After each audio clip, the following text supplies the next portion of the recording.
Welcome to the show. In our last two episodes, we learned about the founding of St. Augustine, Florida, and the destruction of French Florida by Pedro Menéndez de Avilés in 1565, followed by his own efforts to populate so-called Spanish Florida with actual Spaniards throughout the year 1567. Menendez had 12 or so sites of occupation, 3 of which being legitimate Spanish sites, St. Augustine, San Mateo, and Santa Elena, the rest being a mixture of Spanish missions and/or garrisons left among friendly native groups in the native villages, living in small wooden forts.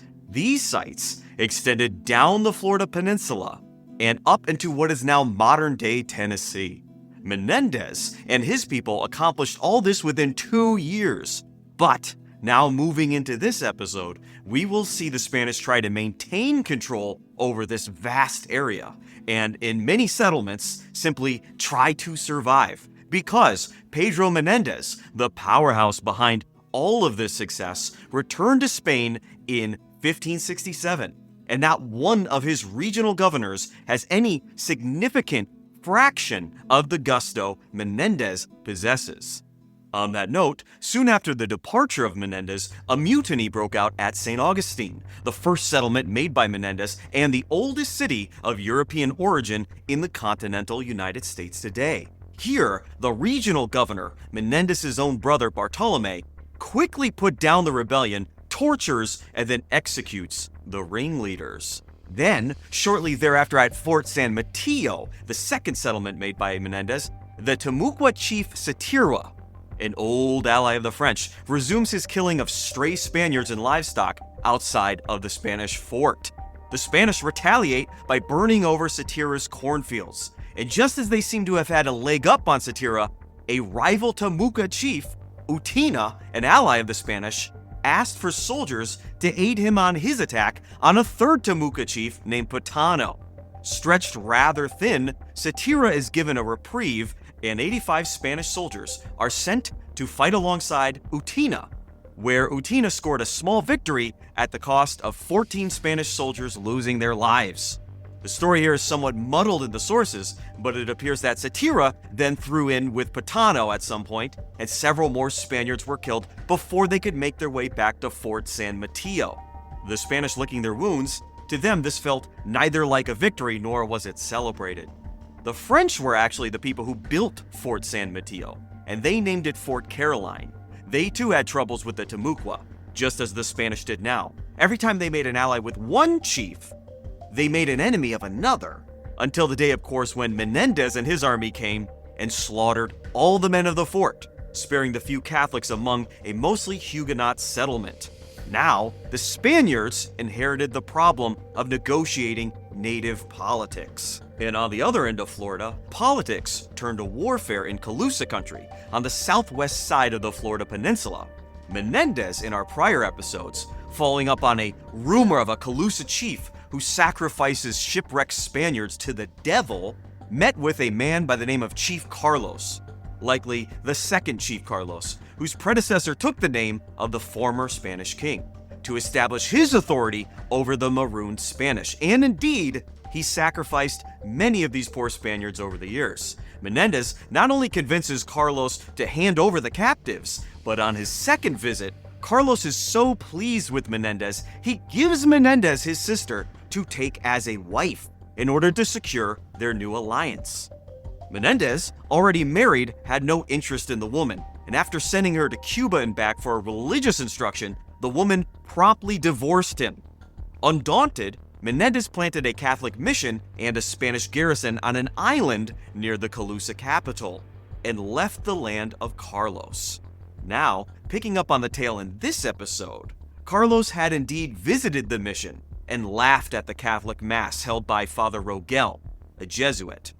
His warriors were dismissive and threatening towards the Spanish, but 2 small groups of Kousa women took a liking to visiting the island. The first group had interest in learning about Catholicism from Father Rogel. The second group took a liking to the Spanish men in the garrison. In either case, Carlos and his subordinates no longer had an appreciation for Spanish presence in their domain, with the exception of one man who goes by the Spanish name Don Felipe. This was a native Kousa man who was a first cousin of Carlos, and according to him, he was the rightful heir to the chiefdom Carlos now holds. You see, when the previous chief died in the matrilineal system of the Kousa, either the next eldest brother would take his position, or if that generation had exhausted itself, the nephews of his maternal sisters would step into the role, the eldest son of the eldest sister being first, of course.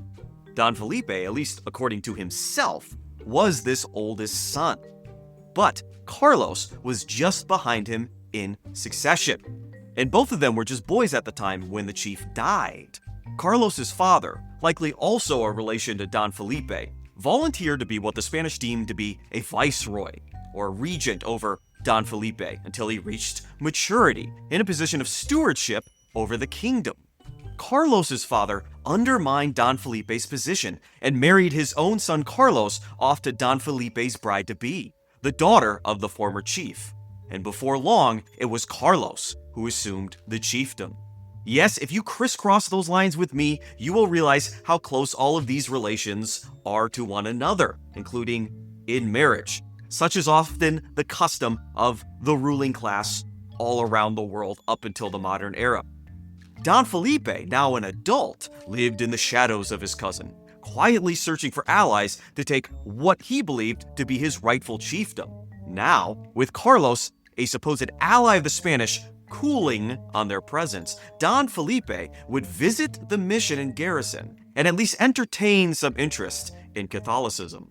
Meanwhile, rumors cropped up constantly that Carlos intended to kill all on the little mission island, as warriors of his seemed to be watching from the distance, and the rest of the Kousa moved away from the small Spanish mission, keeping a safe distance.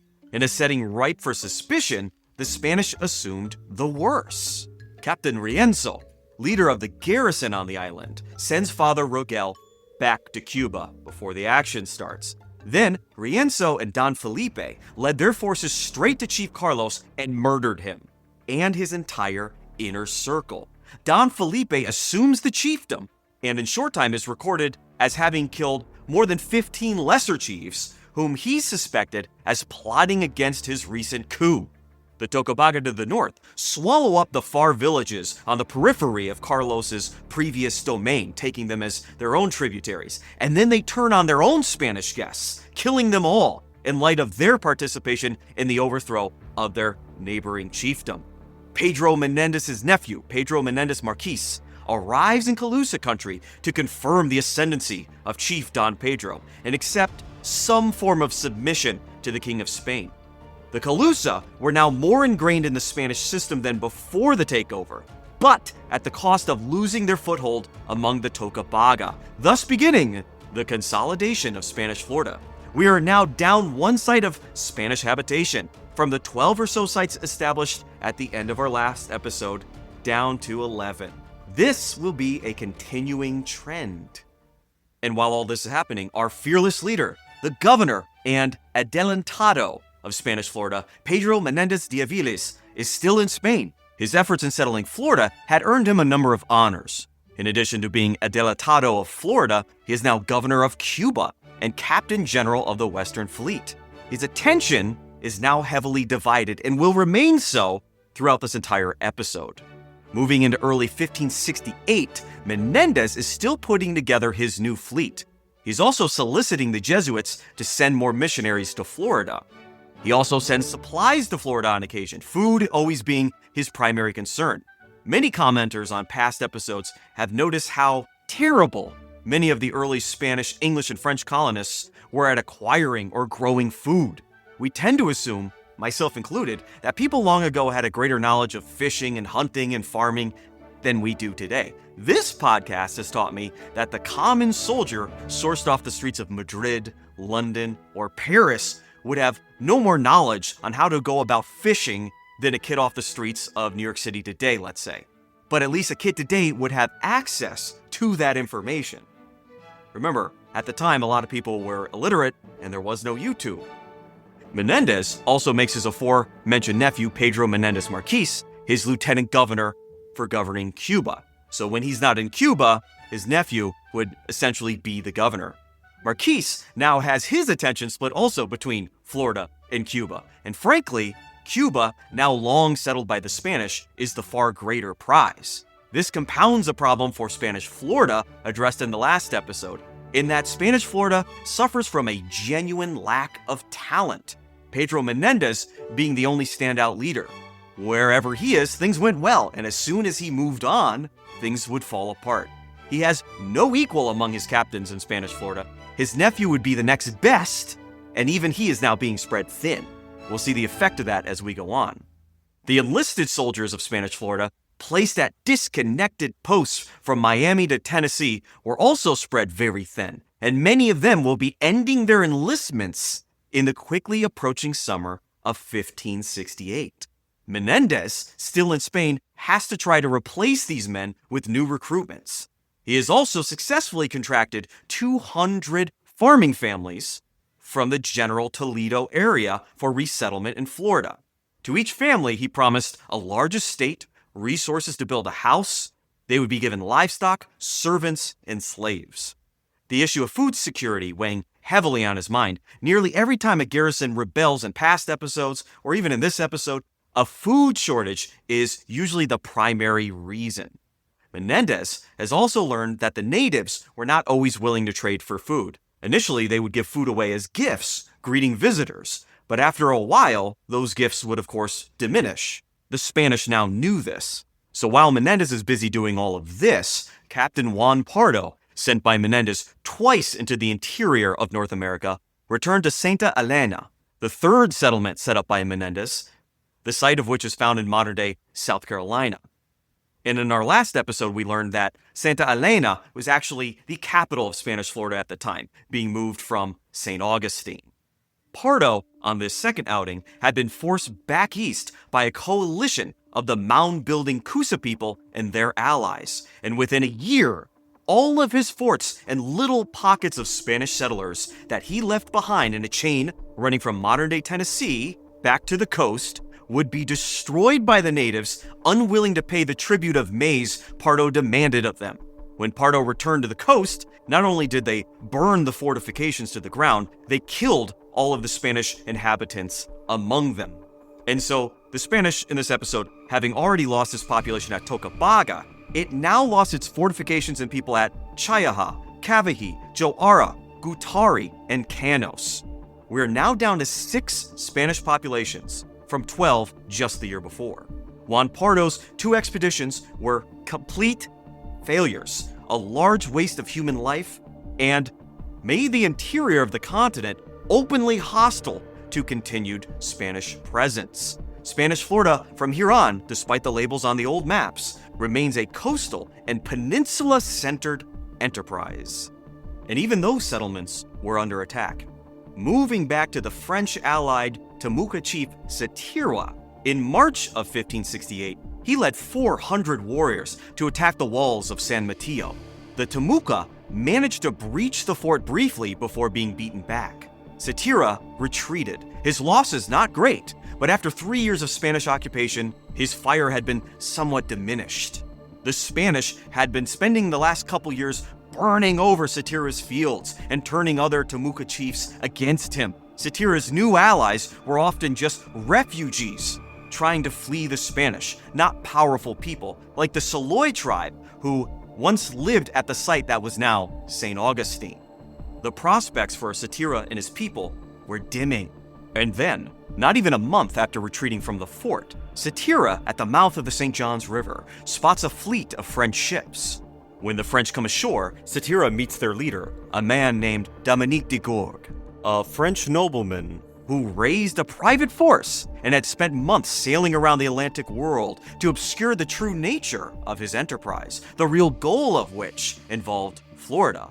De Gourgues was a military man dedicated to the preservation of the French Empire. Once captured by the Spanish, he spent years as a galley slave, and so was particularly sensitive to any injury suffered by the French at the hands of the Spanish. The slaughter of the French Huguenots in Florida by Menendez in 1565 created an international scandal, as the two empires were in a time of peace. The French royal court demanded the Spanish prosecute Menendez as a murderer, and the French public were outraged by the treatment of the French colonists, who, if they were men and Huguenot in their faith, were given no quarter, as if the people were in the middle of a bitter war.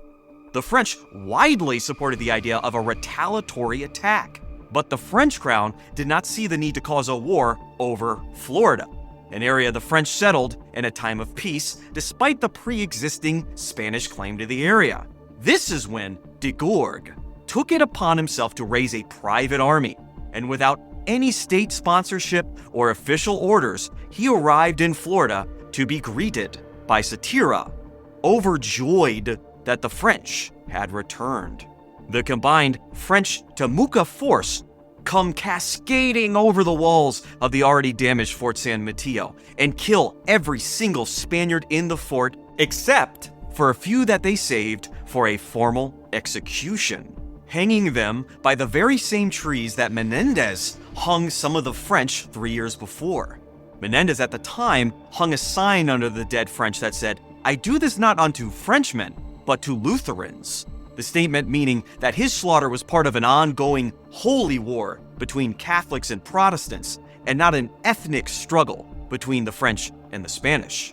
De Gourgues, a man who fought against the French Protestants in the French wars of religion, did not buy Menendez as a protector of the faith, and did view this slaughter of French Huguenots as nonetheless the mass murder of his fellow countrymen. And so de Gourgues made his own sign below the hanging bodies of the dead Spanish soldiers that read, "I do this not to Spaniards, but unto traitors, robbers, and murderers."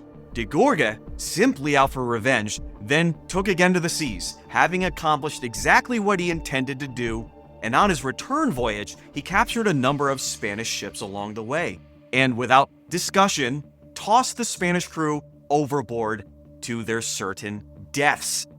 Pure spit and vinegar, the French felt their people were avenged. San Mateo was completely destroyed, and now, by my count, the Spanish are down to 5 locations of inhabitation, only 2 of which were actual Spanish settlements. The other 3 were located again within friendly, soon to be not so friendly, native villages.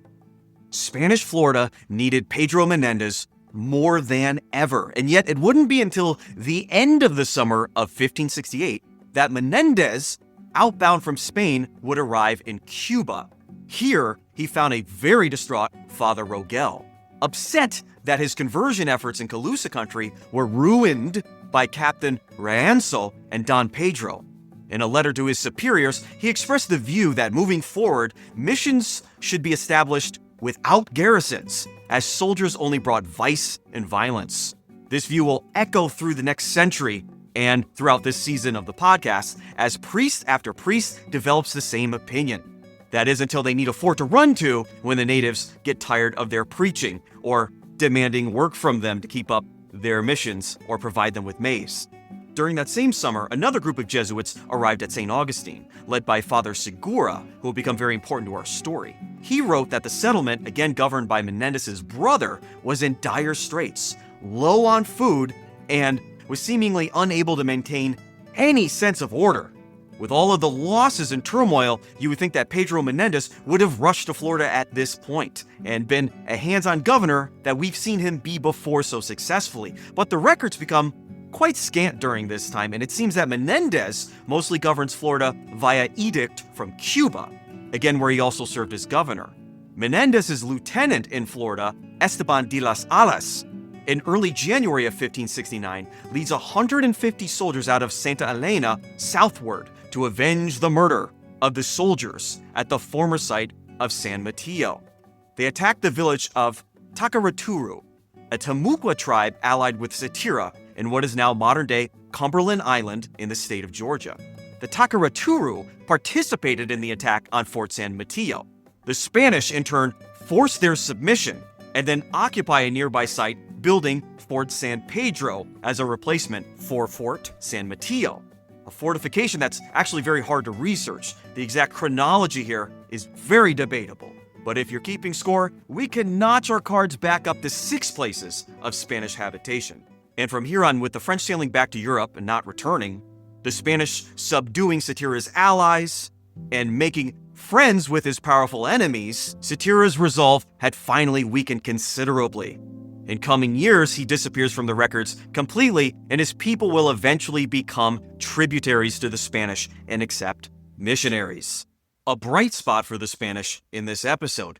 But then in the south, in Kousa country, Chief Don Felipe and the Spanish, having violently consolidated his power, turn on one another.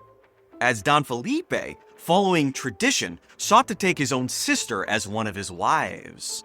The missionaries were outraged by this new incestuous and polygamous union, and disappointed that Don Felipe's initial turn towards Catholicism seemed to stall once he no longer needed the Spanish garrison on Maunki Island to support his rule. Chief Don Felipe rejected the demands of the Spanish to regulate who or how many women he would marry, and began attacking Spanish ships off the coast, essentially bottling up the Spanish on their island. Menendez, still in Cuba, orders his nephew, Pedro Menéndez Marquis, to rectify the situation. Marquis makes his way to Kousa country and beheads Chief Don Pedro, along with 20 others, causing the Kousa to rise up against their presence. Marquis has to make a hasty retreat, and Maunki Island is abandoned. The Kousa would remain independent of the Spanish for some time, and the number of Spanish-occupied sites is now back down to 5. Seemingly without ever returning to Florida, Menendez arrives in Spain in September of 1569, with Florida rotting on the vine. Menendez spent the last year sending settlers and supplies to reinforce his core settlements of Santa Elena and St. Augustine. Over the last 4 years, thousands would be sent to Florida, but between starvation, disease, native attacks, desertion, legal emigration, Santa Elena, the capital of Spanish Florida at the time, had only 327 inhabitants, and St. Augustine, even less. Menendez, still in Spain, would continue to try to recruit colonists, but now he also sought to receive a royal subsidy, or situado, from the crown for the support of Florida. As adelantado of Florida, Menendez spent a massive amount of his own personal fortune and that of his relatives and friends to fund Spanish Florida and to maintain it for the last 4 years.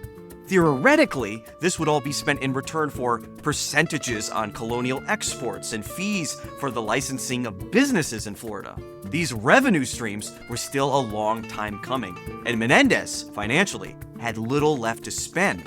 A situado was funding that was given to maintain a defensive frontier in the Spanish New World. Spanish Florida, by design, was founded for and really only maintained because it functioned as a base to fight against piracy. It was also a frontier site on the East Coast to ward off other colonial powers from thinking about settling North America. It was the epitome of a defensive frontier, and so met the definition of a place that would qualify for a situado. But moving into the year 1570, Menendez is still in Spain fighting for this money, and he's not really making a lot of headway in this regard. He is forced to reduce his garrisons at Santa Elena and St. Augustine down to just 50 soldiers each. And overall, Spanish Florida has less people than it did in 1565, perhaps dropping as low as 200 people total. The missions and garrisons in Tequesta and Gulle country are abandoned at this time. We are now down to just 3 Spanish settlements: St. Augustine, Santa Elena, and Fort San Pedro. Every single population of Spaniards that were planted among the native groups were now violently rejected. Menendez in Spain received these dispatches from Florida, and he quietly gave up on the idea of expanding Spanish control over the Florida Peninsula, and instead, he sought to expand his settlements north up the Atlantic coast, perhaps recentering Spanish occupation around Chesapeake Bay. As mentioned in previous episodes, due to an error made by Giovanni Verrazzano many years before, there was a general belief that the North American continent narrowed in the middle, giving way to a sea, much like the Mediterranean. The Chesapeake, or somewhere nearby, Menendez suspected could contain an outlet into this sea, which could then be used to sail to the Orient. Now, for this new undertaking, Menendez had long had a native man in his employ, who was kidnapped by the Spaniards in the vicinity of Chesapeake Bay in 1561, when he was just a boy, somewhere between 14 and 16 years of age.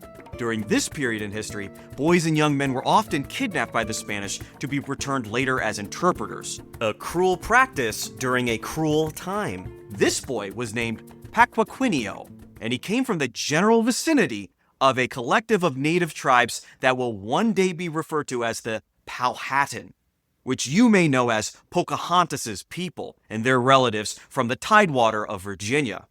Paquiquineo, the son of a werowance, their word for chief, was an important person to take, as he was part of the leading families of the area. He would make for a good interpreter. He referred to the area in which he lived as Ajacan, and he was a charming young man who learned Spanish quickly and spent time traveling the Spanish transatlantic world. He became a Catholic and took the name Don Luis in honor of Luis de Velasco, Viceroy of New Spain, renowned for freeing enslaved natives within his domain. The prefix Don, of course, being a Spanish term for a man of some means. If you haven't noticed already, the native chiefs and their relatives adopt this term as their way of letting the Spanish know of their elevated status. The newly named Don Luis then worked for Menendez perhaps as early as 1565 as a sailor along the vital route between Cuba and Florida, helping to bring in much-needed supplies, especially food, to the fledgling colony of Spanish Florida. All the while, Don Luis, again known for his charm, told wonderful tales about the land of Ajacan and hinted that indeed there was a sea to be found there. So in 1566, Menendez sent Don Luis by boat with 30 Spanish soldiers and 2 Dominican priests to find Ajacan and build a garrison and mission there. But for some reason, Don Luis, in this outing, just couldn't find Ajacan, or as the Spanish called it, Bahia de Santa Maria. Many suspect Don Luis was surprised by the number of soldiers sent with him, and he simply scuttled the effort. The group then sailed for Spain.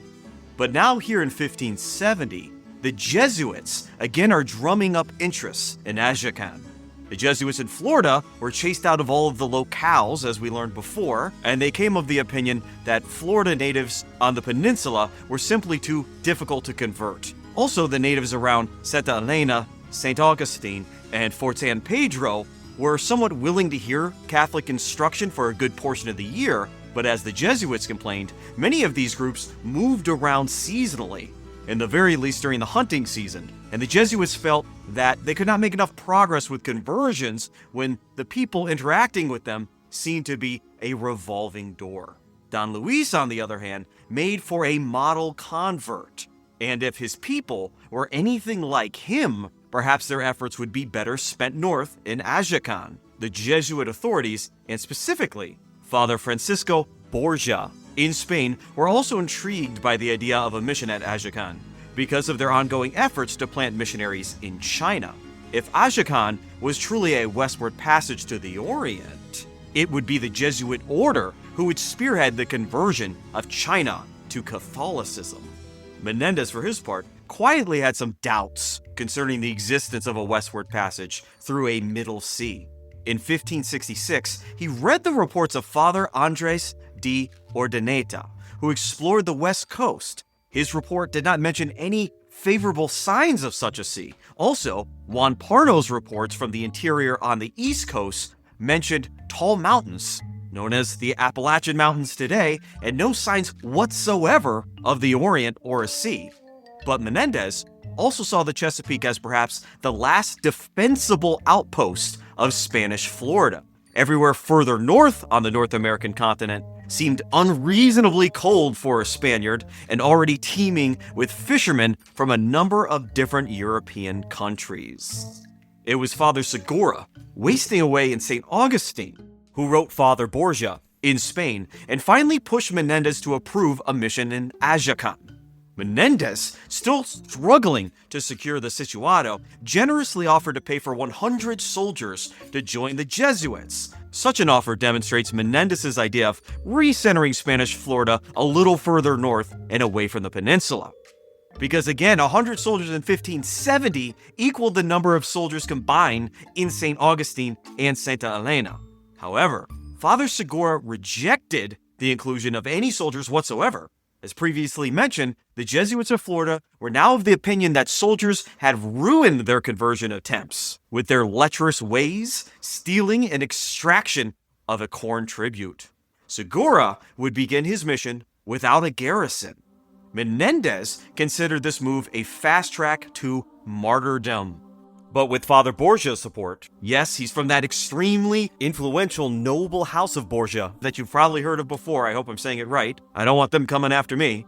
Menendez could not refuse such a man, and so the Ajacan mission went ahead as planned. And so Don Luis is again tasked with finding the land of Ajacan, and this time his only companions would be Father Segura and 7 other Jesuits, along with a young Spanish boy named Alonso de Olmos. Some sources describe him as a native. He certainly wasn't from Tidewater, Virginia, as this story will reveal. Alonso joins them in July of 1570 when their vessel reaches Santa Elena, where Brother Carrera lived and worked. Carrera did not trust Don Luis nor believe any of his fanciful stories. He told Father Segura and the others that they should return to St. Augustine and set out at a later time with soldiers. Father Segura refused the suggestion and expressed his satisfaction with the possibility of martyrdom. This was a different time, and often missionaries were open to the idea of dying for their faith and becoming a martyr, being Christ-like in their efforts. Death in service of the glory of God. By September of 1570, sure enough, Don Luis and company found Ajacan. Unlike in 1566, Don Luis easily brought the boat upstream right to his home village, where his people were shocked to see Paquiquineo, now a grown man, when everyone assumed that he died a young boy, and it had been about 9 years.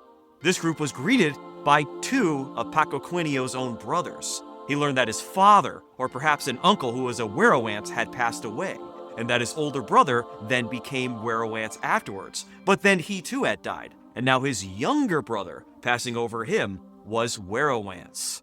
The brother quickly offered Paquiquineo his birthright to become chief. Paquiquineo declined and then asked the Jesuits to baptize another younger brother of his who appeared very ill.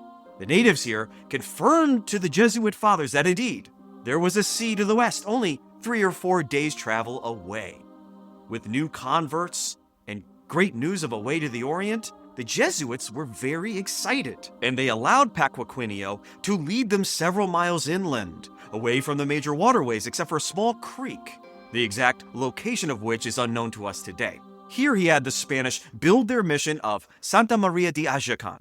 Spanish Florida is now back up to 4 areas of settlement. This information comes to us from a letter written by Father Quiros, one of the Jesuits at Ajacan. The letter went with the supply boat in September of 1570 back to St. Augustine. After this, the story takes on a different tone.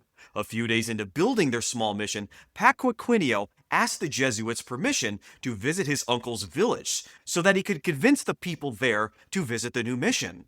The priests were ecstatic, and they allowed him to go. He then left and did not return. In fact, the natives who visited the young mission during the first few days never came back again to visit either, nor did any new people show up. It was as if Paquiquineo had told his people to isolate the mission. Then the 8 Jesuits and the boy spend the long winter of 1570-1571 completely alone, using up their few supplies, no natives to trade for corn, something they had certainly counted upon, and without Paquiquineo, the man they knew as Don Luis, no way of even communicating with the natives should anyone actually come to visit. Moving all the way into February of 1571, the Jesuits, having no alternative, send 3 of their number out to wander about, searching for the facade that was Don Luis. Instead, the natives directed the Jesuits to the real man, Paquiquineo, living in his uncle's village, already having married 2 women. The prideful Jesuits, feeling they had some authority over the situation, chastised Paquiquineo for abandoning them and for becoming a polygamist.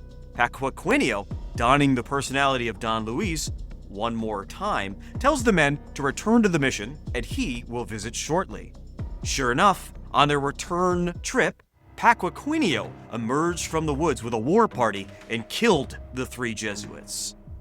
Father Quiros, Solis, and Menendez. Paquiquineo and company then went to the mission. Father Segura, beyond relieved to see Don Luis, was elated when the native men offered to chop firewood for the Jesuits. In the midst of a cold winter, far colder than the one Father Segura had witnessed last year at St. Augustine in modern-day Florida, the natives then took the Spanish axes and hacked the rest of the Jesuits to death. They spared the boy Alonso and brought him back to their village, where Paquiquineo argued that the boy too should be killed. The elders felt it was not necessary. Such was their custom to spare women and children, and so the boy was allowed to live. If you're keeping score, we are now back down to 3 settlements. Although at the time, the only loyal Spanish subject to know that would be Alonso. And so around the time that the Ajacan mission is meeting its end, the King of Spain is distributing funds for a resupply ship to the Chesapeake.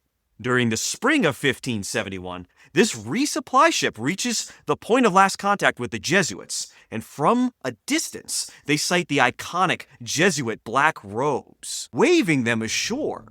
But upon closer inspection, they notice that the men wearing the robes are all natives, and none of them gave the prearranged signs indicating that landing would be safe. Confirming their suspicions when they turned sail to move away from the shore, the men took to the canoes and they chased the ships. The Spaniards fought them off and managed to take 3 of these natives captive. They then immediately returned to Cuba. In Cuba, the men are interrogated and one of the natives finally breaks and tells the Spanish that all of the Jesuits were murdered under the direction of a man that they knew as Don Luis. But Alonso was allowed to live. This is when Pedro Menéndez, the governor and protagonist of our last 2 episodes, re-enters our story in earnest. After his first return trip to Spain, Menendez was content to govern Florida from afar and mostly allow his relatives to make the day-to-day choices and decisions in Florida. As we have seen in this episode, the results of that decision were disastrous. Upon hearing of the slaughter of the Jesuits, Menendez resolved to avenge them himself and recover the boy. And so in August of 1572, a year and a half after the massacre, Pedro Menéndez, leading a small fleet, enters the James River in what is now the state of Virginia. He spots, again, natives wearing the Jesuit black robes and others with Spanish-made items along the banks of the river. His Spaniards begin capturing these people, rounding up as many of them as they can. Then, Menendez releases a few on condition that they bring Alonso and Don Luis back to him for the release of the rest. After this, the Spanish ships came under attack. The attackers are beaten off, and as many as 12 natives are killed by the Spanish in this attempt. The natives then return with Alonso, but not Don Luis. Menendez happily received the boy, but he was not yet satisfied, so he sent out a force of foot soldiers inland to search for Don Luis. But Don Luis managed to evade them completely, and Menendez was left with just the captives he already had to exact his final revenge. The boy Alonso identifies 8 of the men as having participated directly in the murder of the Jesuits. These 8 men were hung from the yardarms of the Spanish ships. One can suppose many of these unfortunate men now regretted sparing the boy's life. The other captives were released, and Menendez led his small fleet back south and away from the Chesapeake, never to make a Spanish settlement this far north again. The entire endeavor had been an embarrassment for Menendez, who never really supported the idea of a mission without a garrison. Furthermore, the Jesuits now took an ill opinion of him and all of Spanish Florida. The massacre at Ajacan prompted the Jesuits to end their efforts in Florida. The remaining Jesuits relocated to New Spain, their future in the American Southwest, leaving a legacy of Spanish missions, the namesake of many of our cities out in that direction today. In 2002, the Catholic Diocese of Richmond, Virginia, began the process of canonization of the slain Jesuit priests. A very slow process that is yet to bear fruit. But with this, so ends the story of Don Luis and Ajacan, and we return south to check in on the rest of Spanish Florida, where realistically the northern border of Spanish Florida, Spanish settlement anyway, was at Santa Elena. While the tale of Paquiquineo unfolded on the Chesapeake, Spanish Florida to the south continued to shrink, and in early 1571, Fort San Pedro recently built, replacing Fort San Mateo, was abandoned to help reinforce Santa Elena and St. Augustine. Spanish Florida is now at a new low with just 2 settlements. And even within those 2 settlements, the St. Augustine Cabildo, a sort of town council established upon the founding of the city, falls apart somewhere in 1570-71. From here on, and for most of the history, if not all the history of Spanish Florida, St. Augustine will lack the vestiges of an elected council that represented the wants and needs of commoners anyway. And instead, governors will devise councils to serve more as advisors than legislatures or arbiters of authority. Historians like Amy Bushnell argue that the Treasury Council overlapped completely with the Cabildo, so it still existed, but it was subsumed by the responsibilities of the Treasury. Not something to get into here. Any way you look at it, the only people who could participate in even the local level of government would either be officers of the colony, or they would be people who qualified as vecinos, a title given to a man who has attained a certain amount of wealth or family status. A vague English equivalent in colonial times would have been a gentleman or a mister. Even in the English world, in past times, not all adult men could take on the prefix of mister. And so again, we're back down to 2 settlements, and in 1571, Menendez is already back in Spain, arguing again for the creation of the situado, as Spanish Florida is crumbling. Some sources claim that by 1571, Santa Elena and St. Augustine were down to a population of 150 soldiers and 50 other people combined. That's even less than the estimates from the year before and the year before that, meaning that there were more soldiers there than other people. Spanish Florida really was just a military outpost, such that it would qualify, again, for a situado. And finally, Menendez has it granted in this year. Now, he wasn't just doing this out of the kindness of his heart for his project of Spanish Florida. Menendez and his extended family, from here on after, will use methods devised in older Spanish colonies to bleed the public funds found in the situado into their own private purses. Soldiers who would receive funds from the situado, well before Amazon.com or the Sears catalog, could only really spend this money in Spanish Florida, where they were stationed. All ships moving in and out of St. Augustine and Santa Elena had to be licensed by Menendez for a fee, as well as any town merchants selling imported goods. With more soldiers and greater pay, these vendors would naturally begin to increase. Menendez and his family could also be proprietors in these businesses and extend credit to soldiers that Menendez could easily satisfy by taking their share directly from the situado. And thus, soldiers just obtaining the necessities or even some of the niceties of life in Spanish Florida were part of the mechanism of moving money from the public trust through their pay and into the hands of the Menendez family. And in the future, moving forward, these funds could also be used to secure the goods for the ritual gift-giving ceremonies between allied Native American tribes. Such gift-giving was expected yearly to renew alliances, sometimes more often, and the public funds could now be used to buy the gifts, such as metal tools and cloth, sometimes guns. The merchants supplying these things could be Menendez family allied merchants, or they could be proprietors in those businesses also. These things were then given to the natives as gifts, as before mentioned, which was a common practice that the crown knew well. However, the gifts the natives gave in exchange were given to the governor personally. In other words, the publicly funded gifts were traded for goods the governor could then take for his own private property. Such things like animal skins, which the governor could now sell privately. The situado could also be used to pay for local public service jobs, such as a harbor pilot, which St. Augustine desperately required due to the shifting, random, unpredictable sandbars. And then this money could be used to found new missions. The Jesuits completely abandoning Spanish Florida, Menendez could now shop around for a new order to take up the conversion efforts. The situado was to be paid yearly, but usually arrived late, sometimes not at all. But in the long run, it is the lifeblood of Spanish Florida, and at times, the only thing that's going to keep the colony afloat. With the situado in place, Menendez decided it was time to move his wife and daughters to the colony, where many of his male relatives had lived and governed for the last 6 years. Florida was always a family project for Menendez. Today, we refer to such collectives as nepotism. But in Western Europe at the time, All enterprise, small and large, including entire empires, were woven together by extended allied families. The line between private and public, as we've seen with the situado, was not a sharp division that we would expect to see today. Many officials had positions which their sons could inherit. Such would be the same for Florida.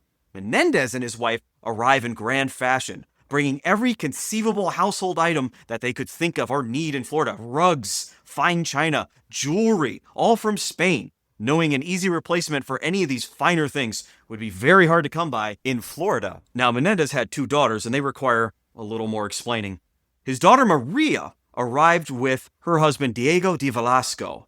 Diego was made governor of Santa Elena. His other daughter was illegitimate, but acknowledged by Menendez, and she was married to a man named Hernando de Miranda, who will become important in future episodes of this podcast. Along with his family, Menendez brought his final wave of recruits, 400 new settlers and 250 new soldiers, likely replacing the 150 soldiers rotating out of Spanish Florida. If the numbers are to be believed, Santa Elena and St. Augustine with a mere 50 non-soldiers combined, 650 new people showing up, with the long-absent governor and his own family, must have completely recast the spirit and culture and feeling of the formerly downtrodden Spanish Florida.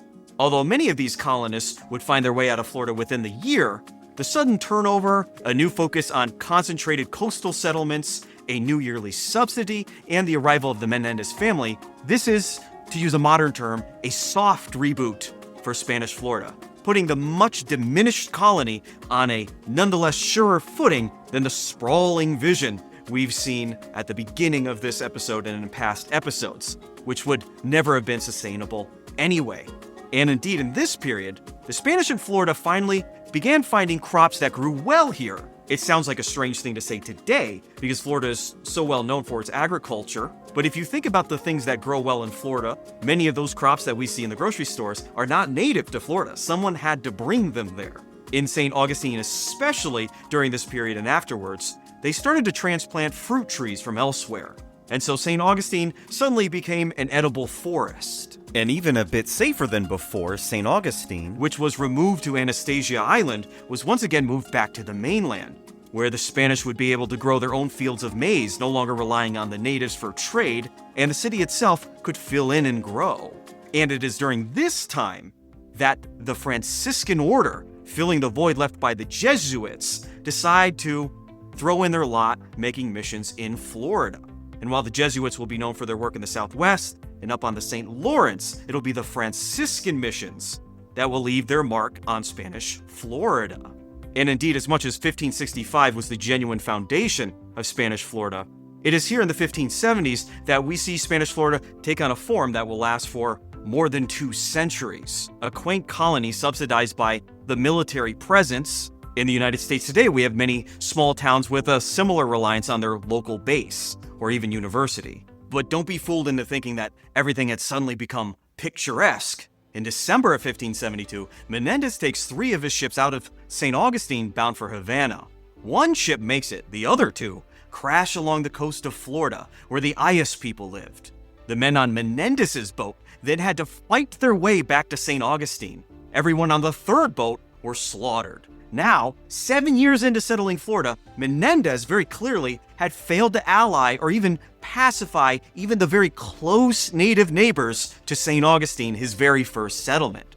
And it is perhaps no coincidence that after this, Menendez requests permission from the King of Spain to enslave hostile natives for sale in the Caribbean. Now, the first impression he gave to the King of Spain 7 years ago was that the natives were a noble race. Now, in a letter, he claims that the local natives are infamous people, sodomites, sacrificers to the devil. Now more than ever, he sought to convert them or enslave them. The king, of course, denies this request, the enslavement of natives being outlawed for some time in the Spanish New World. Instead, Spanish authorities from afar, not always seeing the on-the-ground situation, envisioned an empire expanded through conversions and peace, persuasions, and the king had other plans for Menendez. Just as the first Franciscans were arriving in Florida, Menendez was called upon to return to Spain and lead a massive armada intending to stamp out the growing English navy.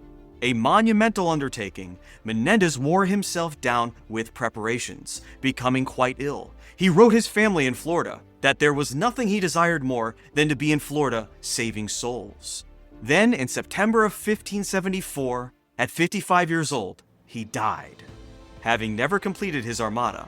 But for Pedro Menéndez, his true legacy was in the genuine foundation of Spanish Florida, which for 40 years prior to his efforts was nothing but ink on a few maps, inhabited by the corpses of the many failed settlers and conquistadors. The extended Menendez clan will remain part of our story for some time to come. And while Menendez dies in 1574, Spanish Florida, with a 20-year interruption, survives straight into the 19th century. And so our story continues. Tune in next time when we learn how exactly Spanish Florida will survive without its true founder and only really successful leader up to date. We will see one of our 2 settlements be abandoned, a new enemy will appear from across the sea, and we will see members of the Menendez family turn on one another to fill the power vacuum. I'm Eric Yanis. This has been the Other States of America History Podcast. Thank you for listening.